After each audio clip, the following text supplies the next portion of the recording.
I'm really very excited to introduce you to Brian McConnell. Brian is an operations executive, and he's been with some fantastic companies and done some amazing things in his career. And here's the funny thing, I wouldn't even call him a tech person. And he has embraced this technology for job search. And he's really taken it to another level. And there are tools out there for job search and AI.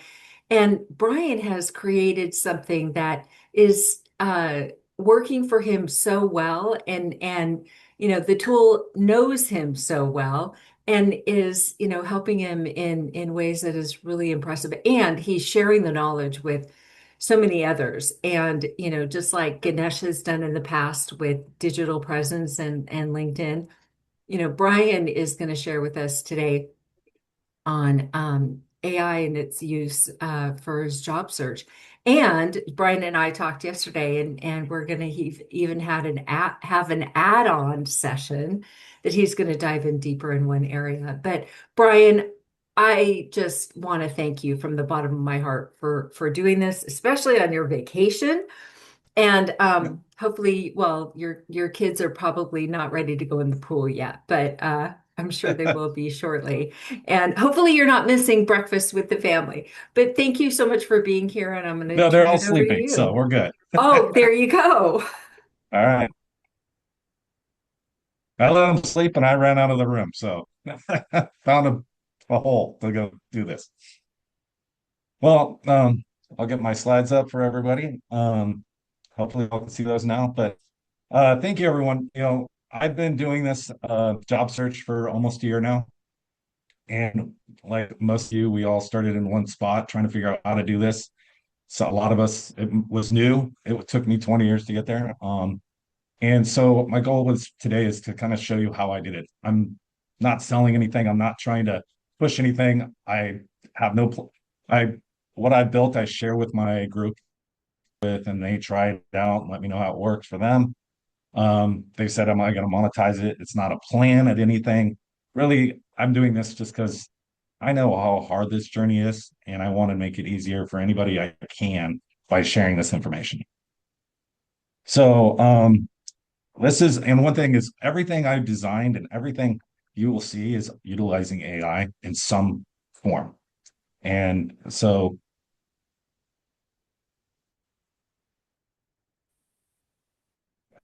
Uh-oh, you trying to get back froze. to, I know a lot of you guys are not you're not IT people. I'm not an IT person. So the first part of this, I'm going to talk about my background just so you understand that and get how I designed this, how I built it from my mindset. So that you guys are comfortable understanding you can do it as well.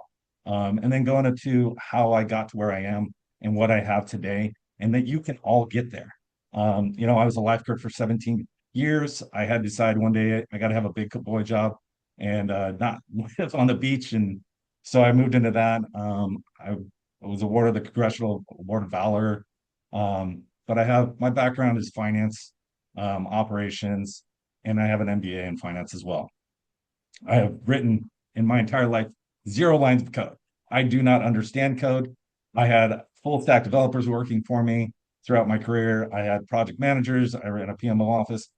I had all that, but I never wrote code. I managed IT. I wore a lot of hats. So I see a lot of things in different lenses. I talk about lenses a lot, just because as leaders and all of us as leaders, I think we all wear different hats throughout our career.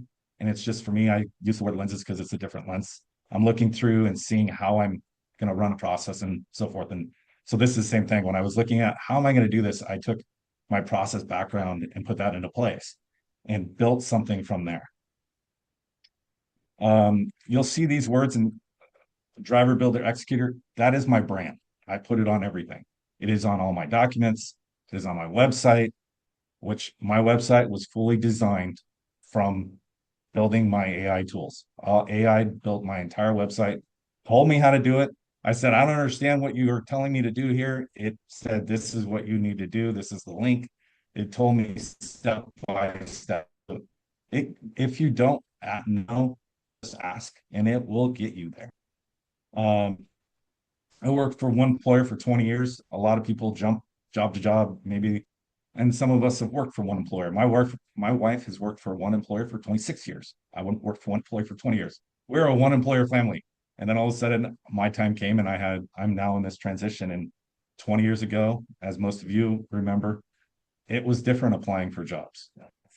So, and we weren't all executives. That's the big thing, right? We're all doing it different. One thing is, I wore a lot of different hats, and this is kind of trying to explain that is one thing came across my desk is we had a court mandated, we had to finish an audit within 7 months. Our current processes were 2 years to do. We were no way going to be able to finish it. But if we didn't finish it in time, we were in litigation that was going to bankrupt our company. It was $1.1 billion against our organization. If we weren't successful in defending it, we would have bankrupt. And pretty much most of the people would have lost their jobs at the company. So my team was tasked. We went through a whole process. I learned designing systems from that, being involved in implementing systems into processes, building a process and designing systems around that. And that's how I got to how I built what I do for my job search. Like I said, it was 20 years. I'm trying to figure out what am I going to do? How am I going to do this? I wasn't an executive. I jumped on how many of us all the first time we got laid off or we got let go or we started our transition, went on, started looking on job boards and trying to find that next job.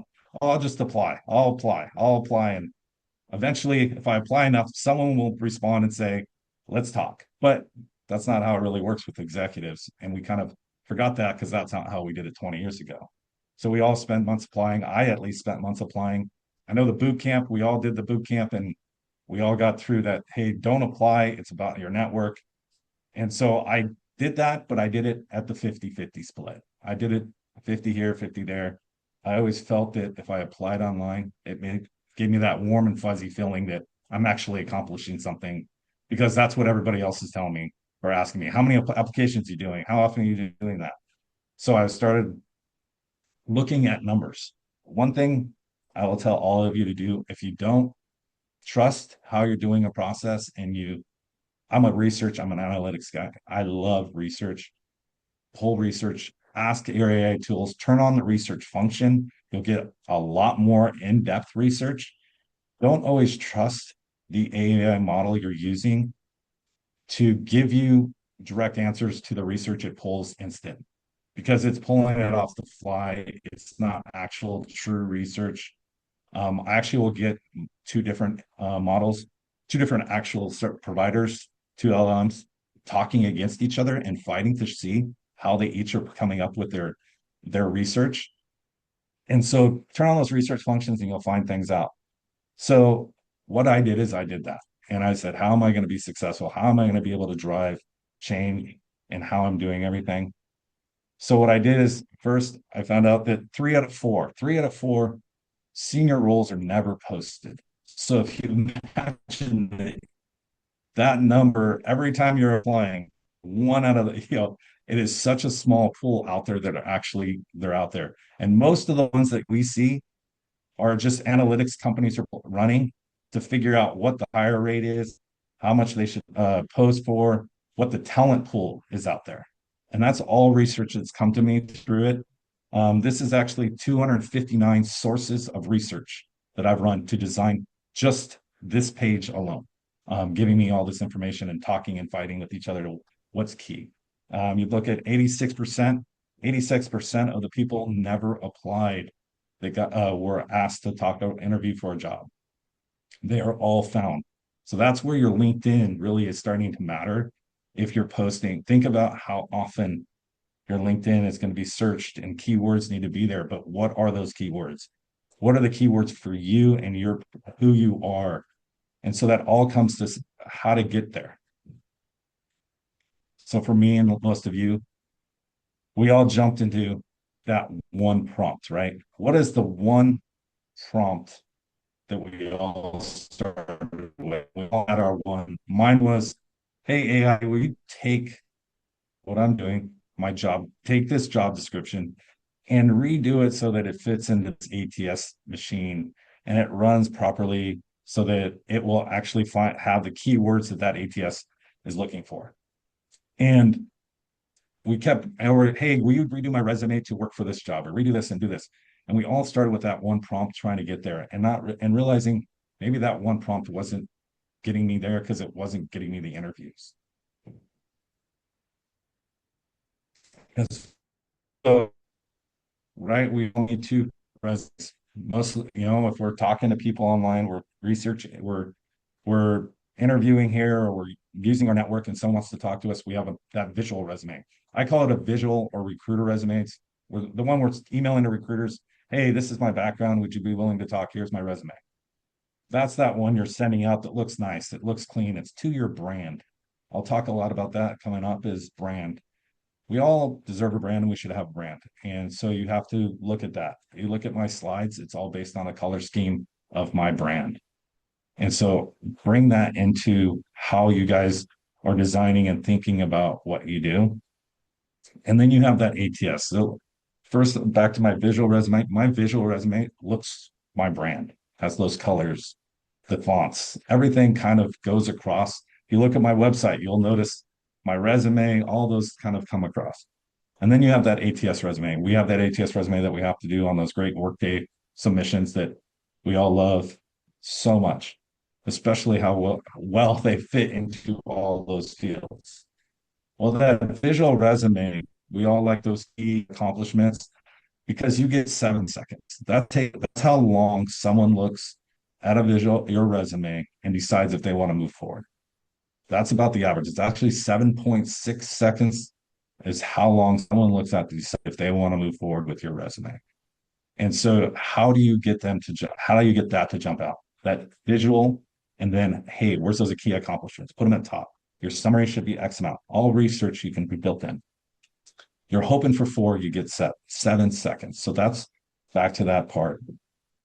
So what I did is I stopped giving it those prompts. I stopped doing that. And like I said, I started doing research and figuring out what was the best way to do this. And one of the things I realized is from the research, and I showed you earlier, the 3 to 4 and the 86%, is there's always something that builds everything. There's that one key part, right? In a building, right? We have our basement, our base, our structure that starts and builds up from there. And so for this, what I really found is the most key is called the About Me. It's that intake file that builds up the complete structure to everything else. A lot of other things are out there. There's a lot of tools out there. There's a lot of other programs. You can go to Callings. I know, Bill, you love your Callings. Everybody, we've had a session with Callings. Those are all great. And if they fit you, they fit you. But I needed something to fit me. And I've shared this with a lot of people, and they've enjoyed how it fits them as well. Because the About Me is designed for you. And everything after is built from that. So if you say, build me a resume based on this job description, it goes back and reads your whole About Me, everything you fed it, and designs that resume to you. It's not based on what Callings and everything else or whatever other system you're using. It's based on exactly you. So you can build that up as much as you want. And the more you give it, the better it will help you in your search. And that's just not for resumes. I'll show you later how much more you can use with that About Me to do that search. Because, like I said, really applying online isn't what we want. We want something else. How do we get to that other layer? And I'll talk about that more. So, what actually goes into your About Me? And this is your About Me is your entire life. You really have to get into that About Me and really share a lot. It is a lot of self-reflection and when you do it. There's a lot of people that I know if you've done like AI Valley, she talks about an About Me. She shares one. Uh, it's mine's different because mine is about takes to anywhere from 1 to 3 hours of giving it material. We actually, when I set it up and I provide it to people, it tells you to do it in 2, 3, 4 sessions. because it wants you to take the time to really give it the information you and the time devoted to give it all that you can. And so what's in it? You can talk about your roles. It will ask you about your roles. You'll give every single resume. If you have job descriptions from other roles, you give it that. You give it cover letters. You give it, if you went to, you still have your papers from when you were in college, give it that. It builds your writing style, it builds your voice. It builds all of that information into it, what your gaps are. It will ask you about your honest gap, and then it will dive into more where you want to work, or you want to, how much of your commute, what kind of work you want to do, because it all gets into other layers that it helps you in your search. What's your compensation? Your personal stories. One thing is when you do a cover letter, it's key to use, from this is all research, it's key to have one or two personal stories in a cover letter. That brings the reader in to want to talk, listen to it, read more. And so you have to have that in there. So this will ask you about that.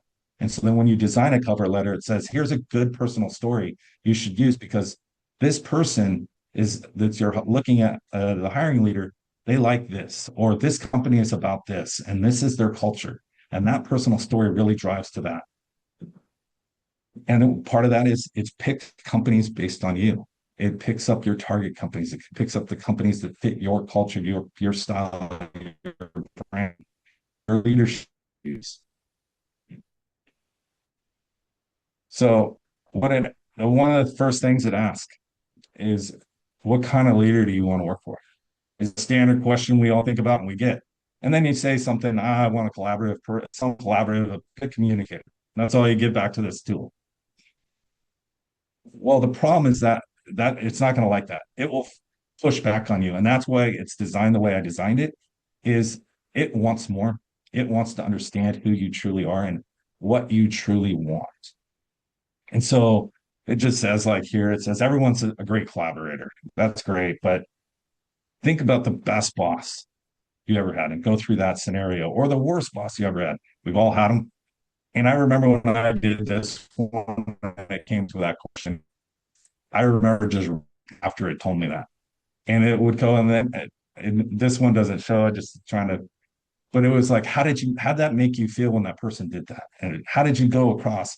What would you have liked to see different? And it kept going and adding layers. And it would say, well, let's dive deeper into this piece because you seem to have feelings against how that happened, and it will go through that and understand you better. And this is all to build material for how to write, how to look for you in that right role. Um, what it did is one of the things is to ask you about your gaps. We all have gaps. You can't fill every gap in every role. So it will ask you, tell me as honestly about your gaps. And one of the reasons it's doing that is doing one so that when it researches and looks for roles for you, it knows where you have gaps. And are they hard gaps that company's saying, hey, this is required? Or is it an honest, easy gap to get through? Something that is would like to have on a job description. And what it does is by having that, it's trying to figure out you and restructure that gap into a win. And so in this case, I'm talking, this is talking about where this is a gap. And I say, I have a gap. I've never worked in a revenue growth environment. I've always been carried the revenue, and I've always had to carry it. I've always had to be the one I'm on from the operator side. So I'm not carrying revenue. I'm making sure that the company's staying sustainable and cutting costs, driving operations ahead. And so it changed all of that long paragraph of what I gave it to and reframed it and said, well, that's not really a gap. It's just an unstructured mandate. You own the P&L. You have insight to growth in business. You have never been asked to grow one, and that is different sentence. So this is what it told me to say. I have run operations inside growth businesses, but my most recent chapter was measured by protecting value. Carrying the growth number myself would be the one, be new, and I know it. And then and then what part of that is it knows, well, this is where you carried growth. This is where you did that, where you did those things. And adding that into the structure so that you can use in interviews because this also, if you have it about me, it helps you set up for your interviews. And that's just another prompt that you have all that structure behind it. So how you design this, and this is where you have to do a lot of self-reflection. People that I've shared this with, they would talk to me and tell me, I was surprised how much I started sharing when I did it, how much self-reflection I went back and go, well, I never really thought about that part or never thought about that myself and my job search or what I really wanted. This made me really think about what I want in my career. And so you really just sit there.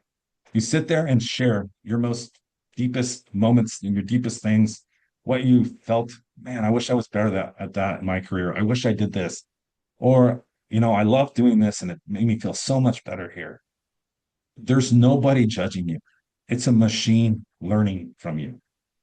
And that's one thing is all of you need to take from is AI is just a fancy word for machine learning. We all scared of AI. And for those non-tech savvy people, just when you're working with AI, just think that no matter what, if you jump on an AI tool and you say, write a resume for Brian McConnell, it's not going to know. If it never knows you, it hasn't learned from you. So the about me is machine learning at its basic. You're taking all of your information and teaching that tool you. And so think of that whenever you're using AI is you're having to teach it. So if you're researching something, turn on that research function. Use research to find what you're looking for and point it to that.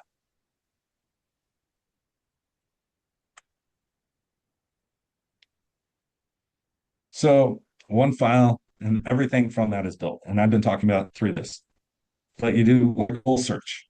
My tool will go out and find me roles constantly and say, here's roles that are out there. You got to look at these roles. And then it doesn't just stop there. It says, here are all the people in your network that work at that company or are seconds contacts to that company based on what LinkedIn shows. So then I can use that information to reach out and say, hey, I see you have this job. I'm interested in applying. You have time to talk or whatever it might be? It also will score roles for me. It scores roles based on all of my about me. It goes through that and tells me, hey, this role scores X number. You should apply. Or this role doesn't meet what you're looking for. And it puts it in a yellow category. And I have various categories from green, yellow, and red. And it puts those all in. And all of this runs while I'm asleep. I wake up in the morning and I have about 7 tasks with over each task runs about 11 to 15 agents out there doing something. And all of that is running while I sleep. I wake up in the morning, whole job board brief that tells me about a brief of my day, all the things that people I need to touch points with, recruiters I already in my network, and so forth. Company research, people research. One thing I have and what I use is, and I think this is something all of you is a great thing to use it, is if you do have a gap and you're just sitting right now and thinking about your gaps and you go, man, I wish I could learn that. I've built so many fun tools to teach me various things or refresh my memory on stuff I haven't done in a while. And you could teach full interactive models that are quizzes where it has read a page, take a little quiz at the end, go to the next page, read this, go to the next page, flashcards, whatever it is. Use all that information and take that for what you want, where you need to improve yourself. The other things I use it for, and this is a great when you're interviewing, let's one of the jobs you're researching for is, hey, you need X certification. Well, go research and tell it, hey, research this certification for me. Mine automatically does it when it researches any role, and you can do that and you can set that process up.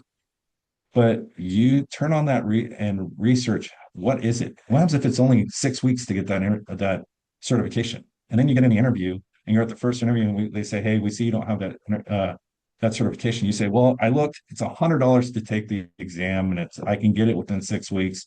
I already found the website and I'm already prepared to start that process. That's different than saying, yeah, I don't have it. I've never, but if you go into the interview, you're already telling them, hey, I have that information. I know what to do. You're that much more ahead than the other candidates that might not be in the same. So they're all brand, and About Me sets up that.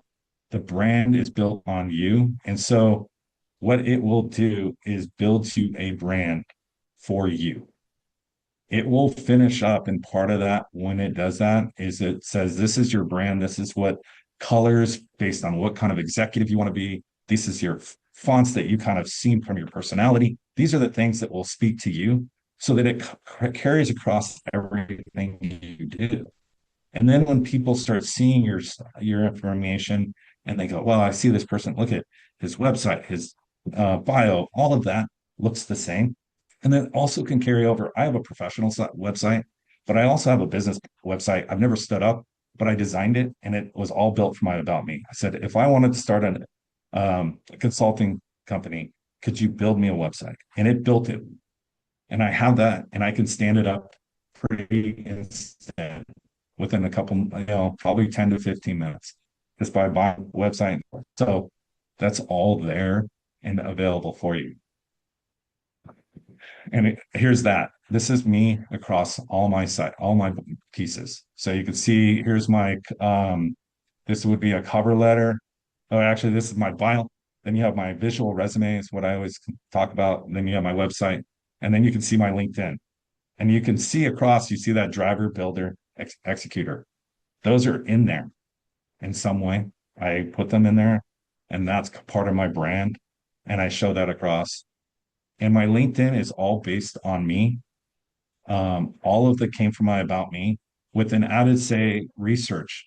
This is for your LinkedIn, and I think your LinkedIn, if we all are, looking at it, and that's really where you get. I went through this whole process and changed my LinkedIn. And when I went and changed my process of how I did my LinkedIn in June is when I really pushed major change in my LinkedIn. I was barely ever getting a recruiter to reach out to me, anybody to reach out to me for any role through my LinkedIn. Then I had already built up my About Me and had it all running.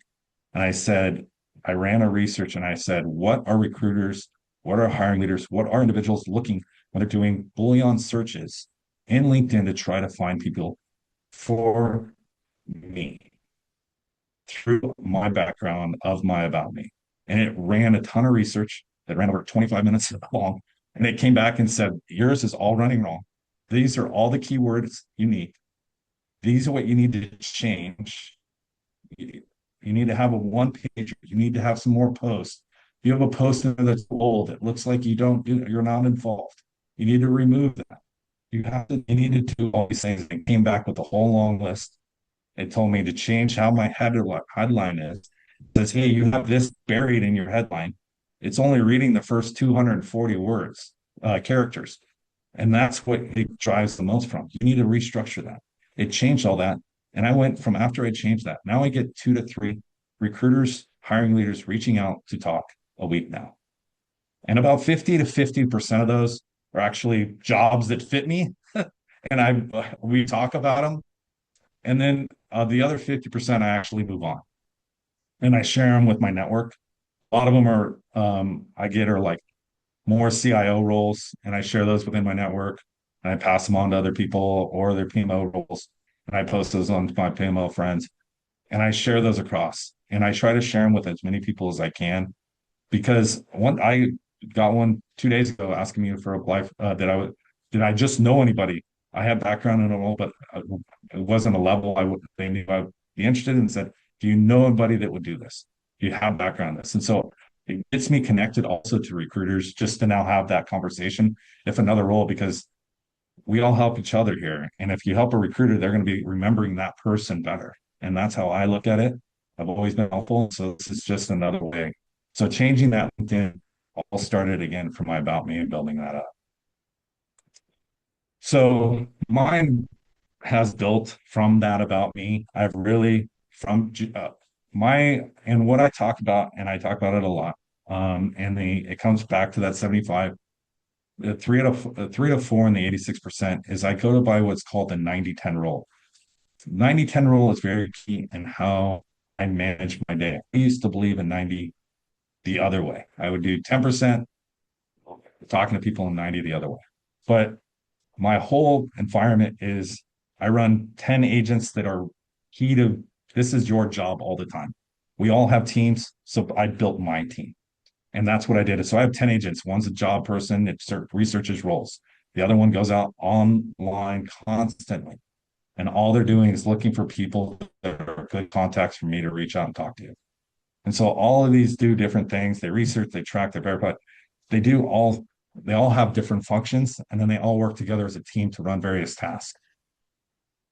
And like I said, we all have had teams. All of us are executives, right? We've all had teams.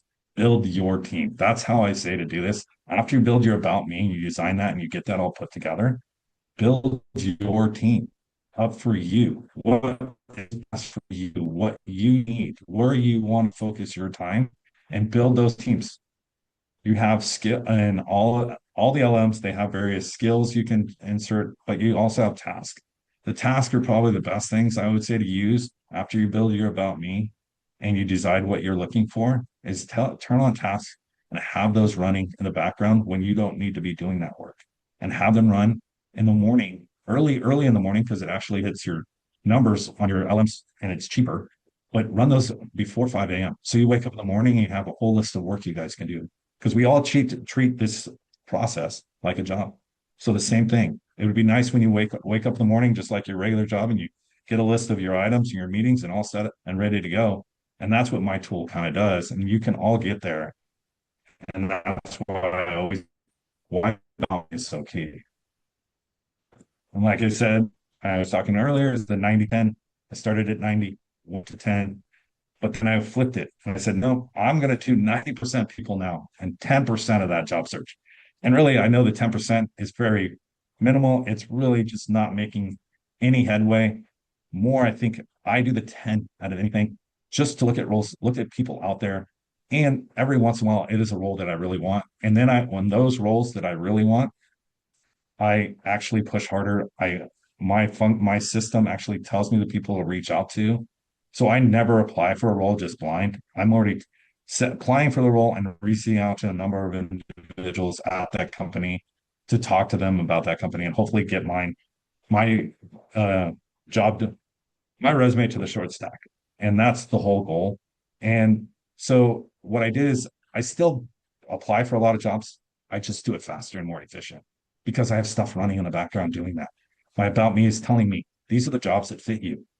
It's better to find jobs that fit you than find jobs that aren't really you and you're applying and you have no passion for it. So that's how I ran the whole system and how it's based off. So, like I said, it finds the people for me. This one is actually one that it gave me this person, I think it was last week or the week before, and it's a company called Patient Fi. I've never heard of it before. But it came through and it said, hey, this is a person that I think you really would be interested in. This is their background. These are all their recent interviews they've had on, and it gives me links to read them. It gives me a summary about the person, gives me a summary about who they are. And it says this company currently has no COO or head of operations, but they're a growing company in your fields that you're looking for. You should reach out to them. And it gives me a quick summary. If you look at the bottom, it gives me a quick, hey, this is maybe what you would want to say. And then you can see I can actually cut that. What happens? I click on that little button down there, it copies it, and then I put it back in my LM and I talk about it back and forth. This is what I'd rather say. This is what I'm thinking. All of this is all logged for me. After I reach out to this person, it logs all that information for me. And it has it so for future reference or if that person comes back. So I actually sent this one out and I got a response later that day. And now I'm already chatting with this person. We're connected and we're talking. Actually, one of the three that it gave me for that week, I have a meeting on Wednesday with. So, and it was a recruiter that reached out and we're going to just talk about roles at their company because I'm really interested in their company. One of it found for me and it said, hey, you talked about how you love the passion of teaching, coaching, and so forth, have you looked at being an adjunct professor? Because here's some adjunct professor roles. How about we set up a task for you to do and search for adjunct professor roles? So now every day I wake up and it has a whole adjunct search. And it tells me these are roles out there that might fit your background and what you're looking at teaching.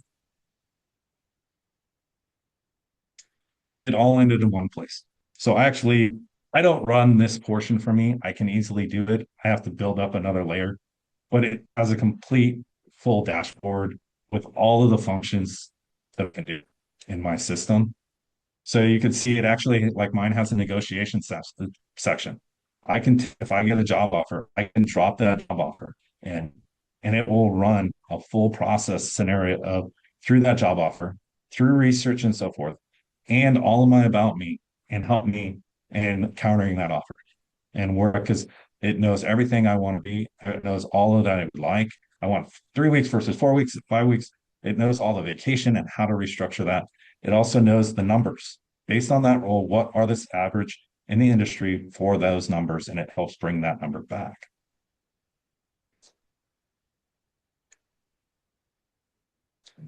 So where does it really bring me today?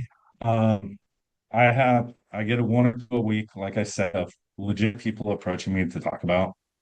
Sometimes it's higher, three, four, but I average about one to two a week. I go out and do three. My system is very sometimes mean. It teaches, it actually fights back on me if I get like I've missed three a week or four or five a week. It says, you haven't hit your target. You really got to get on this. You just seem to not be on top of your game, and it'll be back push back on me like, hey, you need to get on your 3 week minimum of reaching out to these cold calls, really. I'm never a big fan of cold calling, but it's almost like that is, hey, here's these people that it found and it wants me to reach out to them. And it's been pretty successful. I'm getting more contacts. You know, a lot of the stats say that you're going to get maybe one person out of five that is willing to talk to you if you reach out on cold. I'm getting out of the three, I'm getting at least two that actually want to talk and want to connect. And so I'm actually hitting better, but it's finding people that are perfectly targeted to me. And it actually will, part of the system that came back is it gives me a whole layer of this is what you should say and this is how you should say it. And I'll always push back and say, no, that's not my voice. And it says, I know it's not your voice, but that's what this person wants to hear and how they want to hear it. They don't have time for that, extra layer that you want to add to it. They just want quick and to the point. And so it will actually fight sometimes with me on my wording. And it's interesting, but I let it see how well it'll run and just tested with it. And I'm actually getting more that way than the other way. So it seems to be from all the research it did, it be working well for me. So you can see, like there's 6 stages. I consider the identity. This is really that stage. It's really about me. I am passionate about the about me. If you in my network, I talk about it all the time. I talk about how well I built it up. Like I said, mine runs very long if you want to utilize it to get to building up your whole environment. And then everything comes from there. There's a number of ways to put that in and how to store that. But if you start too much and you add too much to your about me and you try to build it yourself, there's a lot. And one thing I would say, if you try to build it yourself, just remember that your any tool you use, it starts losing memory at 500 lines. So if you make something too long, at the 501, 502, it start getting forget what it read at the beginning. Every time it runs through something, it has to do that. So make sure you keep your sections small when you're building those if you decide to build them yourself, um, because you'll start getting what either is hallucinations or drifts that people say, and that really is because it's getting lost in your words. Um, so this, my plan is really to have another session. I talked to Christy about this. Is I'd like to share with you about me, give you that file, and walk you through how to do that and what you're going to go through to set it up. and ways to set it up so that it works efficiently for you. Like I said, there's that 500 word, different elements different. Um, but really, if you just kind of stay with that rule, if you get to 500 lines, it's going to start losing. And so try to stay within that area. But I'll walk through a whole process with you all on how that works, how to set it up, what you really want to have ready when you start it and you go through it, and then break it up in sections. Um, that's all I really wanted to share with you guys. I hope it was informational enough that can get you started. But the goal is, you know, we're all in this together, and I'm just trying to help in any way I can. I started with one prompt, and now I have a full system. Really, I asked it the other day, how many agents are totally running when it runs all of my job certs? It says over 100 plus total agents are running in certain areas. So that's all just starting from one prompt and asking it to do more. And when I don't understand something and I'm like, well, I don't understand what you're telling me to do, I am totally lost. It will help me get there. It will say, well, this is what I'm trying to do. Do this, this, this, and it will tell me step by step how to get there. That's how I did my website. I'm like, I don't understand what you're telling me to do and how to tell me exactly what part, where I need to click across the screens. And it helped me do that. So thank you. And I hope you enjoyed. So there's And thank you, I'll take any Brian. questions. There's So, yeah, there's a few questions that we'll get started on. But Susan asks, what platform are you using? Are you using Claude, Perplexity, ChatGPT? so I've used Claude, I've used Gemini, um, I've used ChatGPT for most of everything I run. Most of it's all done in Claude. I like Claude the best just because I was really it was the one I got most involved in. Um, but I have used Gemini a lot. I don't really enjoy how the functions and get everything to work. I also like that Claude offers a desktop version because one thing I use a lot is Claude has a Chrome add-in that will go out and search the net differently than it can sometimes. There are back-end searches that the system can do, but sometimes it doesn't have access to your LinkedIn. And so I asked it to do a direct audit of my LinkedIn and it's viewing it from as anyone else would look at it. And it can do that through a Chrome connector. It can't do it the normal way. Other tools would. So I like that function. I like the skills and I like the other uses. But I use Gemini. I like the designs of visuals. I use Gemini for that. So if you look at any of my posts, all my visuals are actually designed in Gemini, just because I like how they look there versus Claude makes them look like a little kid putting pictures together. And I'm like, well, I don't want to look at like I want it to stand out more. So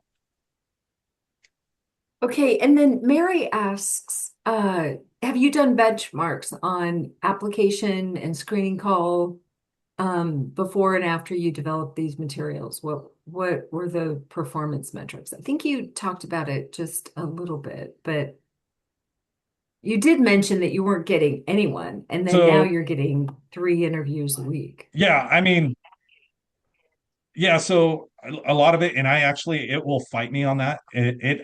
So I store everything I do.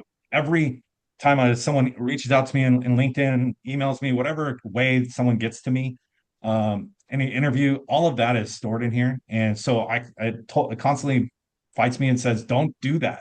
You want to spend more time on job search, but we have already shown that it doesn't work. What happened is I actually modified my LinkedIn in July and then the numbers went down. And I was like, what did I do? And so I went back and I said, hey, we talked. I feel I treat it like a person, but it's like we talked and I was like, hey, and I noticed I'm not getting the hits I was getting. It said, well, we changed this. Let's go back. And we went back and we Right. looked at what we did and did some more research and it said, yeah, that's why. So I definitely saw numbers change. Like I'm getting 2 out of 3 people. Before I was never getting anybody. And then I would if That's as I would incredible. change, I would see that change. Yeah, that's incredible. Can your computer handle the 9 agents, or do you need Apple Mac Mini to support that agents? I So one thing that's great is Claude just went to um, you can run a lot of tasks on the cloud. So most of my tasks run on cloud, and then the ones that run on my computer are all where I actually say run that task, and I run them manually. The rest are all automated and run cloud based. So my computer doesn't even need to be on. I get pings on my phone when they run in the morning, so I have to actually silence my phone because a lot of them run from midnight until 5 a.m. And so all those run on cloud now. They run through Coworker. So if you set up those tasks in Cloud Coworker, you'll get multiple agents running and doing tasks. But just make sure you kind of word it in that way. And what about ChatGPT? Do you think ChatGPT could do this?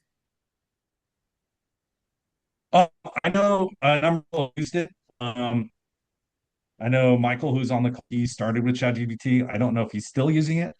Um, I show what I built. I built smaller models to share with my network of what I've designed, and they've used it on various platforms and have had success. Um, just mine's all built in Claude, and so I know it best there. But I know it. People have used it and had success in ChatGPT as well.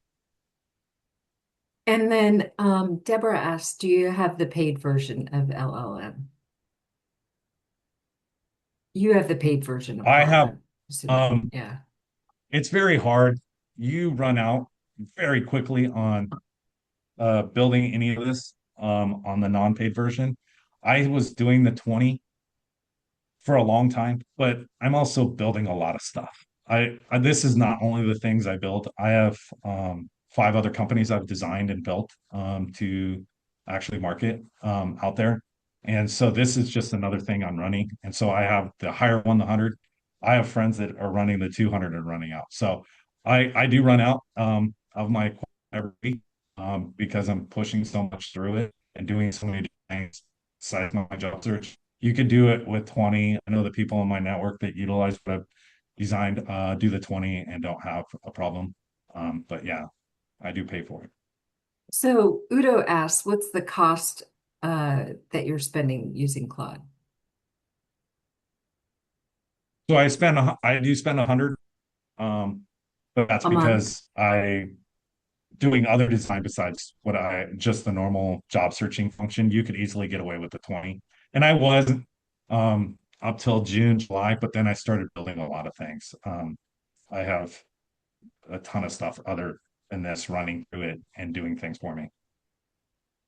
So Camille asks, what you've created is impressive. How long did it take you in earnest to get to this point where it's working optimally? You and I talked yesterday, and what you said is you went through so many iterations, and there are so many things that, you know, to do it all now that you would cut out. And what's the best way for people to get started? And that's what the best way is the about me. I built so much other stuff and built the wrong way. I was building resumes and doing all this other stuff. And all I came to is I have this giant file that was divided into hundreds of files of about me.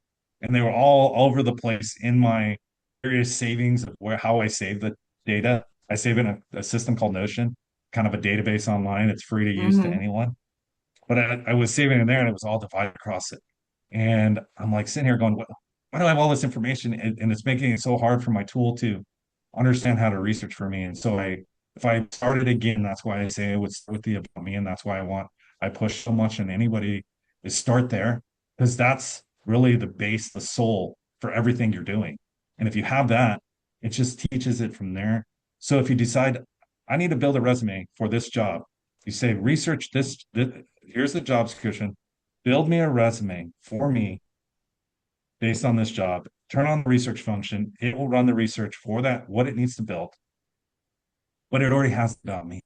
Then you say, build me a website for me, for my professional band. It will go out and build that because it already has the information. If it has that base, it can build everything else. And that's why I say start there. All of it started really, I started the 90-10 rule in April. I started really focusing on that because I started seeing the numbers every time I was doing stuff. and I wasn't getting hits. So I started doing more research on what will get me more conversations really.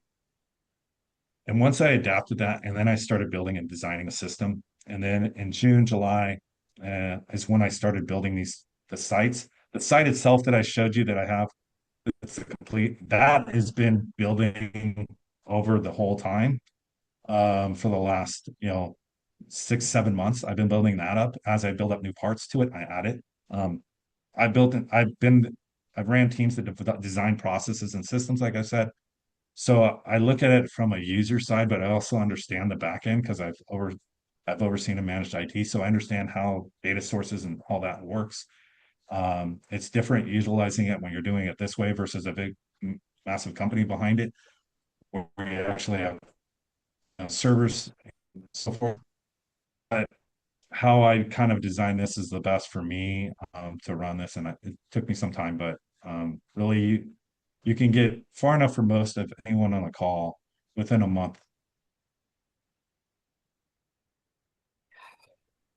Great, thank you. And I don't see any more questions in the chat, so we have a few minutes left. I'm just going to open it up. Does anybody have a question for Brian that he hasn't answered? It's been so thorough.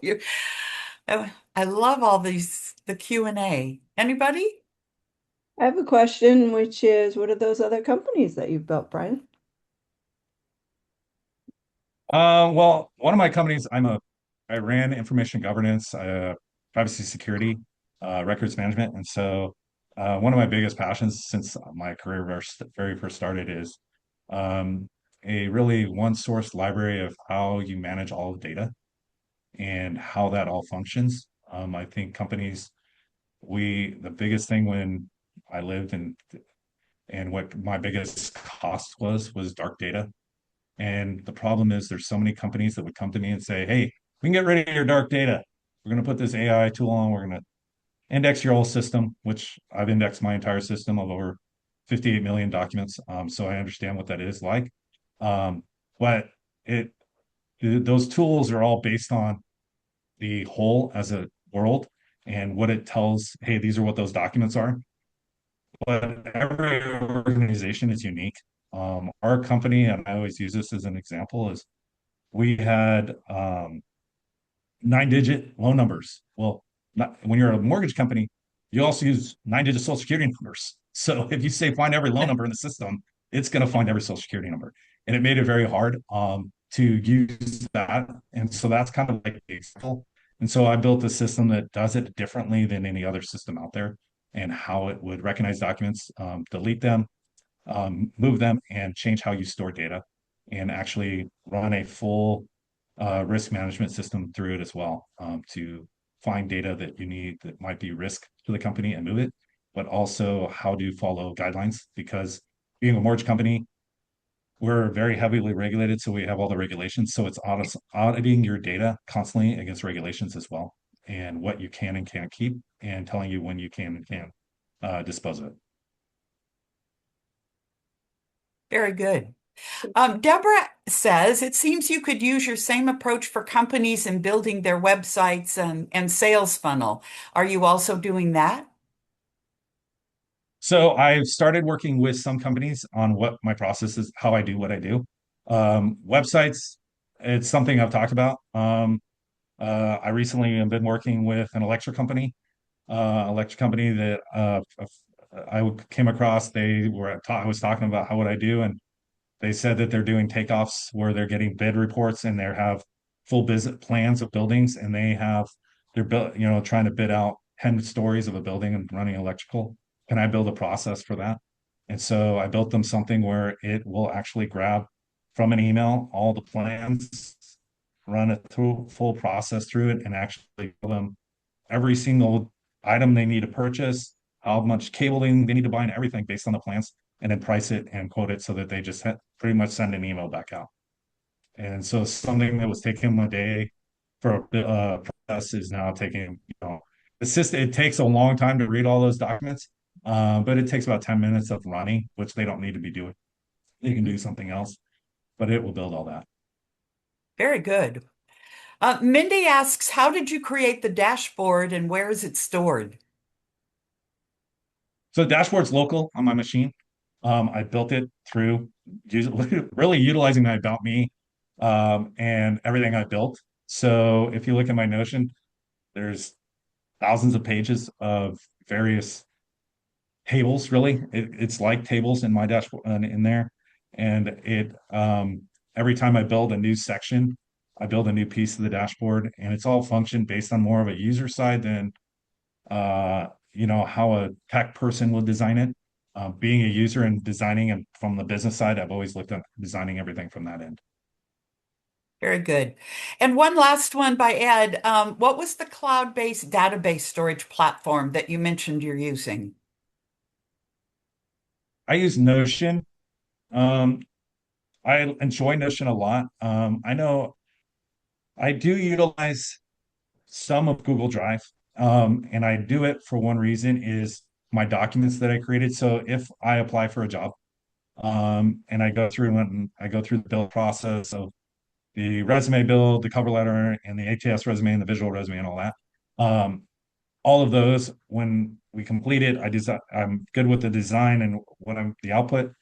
It will save the documents themselves to Google Drive, but all the data, all the functioning, much would normally be in a database is all stored in Notion. It is free to use.